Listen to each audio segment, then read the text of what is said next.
বাপের নাকি করছো ছলা কলা, কিছু বললেই ধরছো চেপে জনগণের গলা।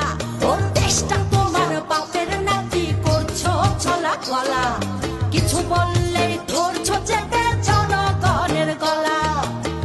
মনে রেখো যুদ্ধ করে রক্ত দিয়ে দেশ পেয়েছি, দেশ দেশ দেশ বাঁচাতে রক্ত দিতে রাজি আছি। মনে রেখো যুদ্ধ করে রক্ত দিয়ে দেশ পেয়েছি, দেশ দেশ দেশ বাঁচাতে রক্ত দিতে রাজি আছি। ভয় দেখিয়ে হবে নরে কাম। আজ অল্প মস্তি করলাম। ভিডিওটি ভালো লেগে থাকলে অবশ্যই লাইক দেবেন।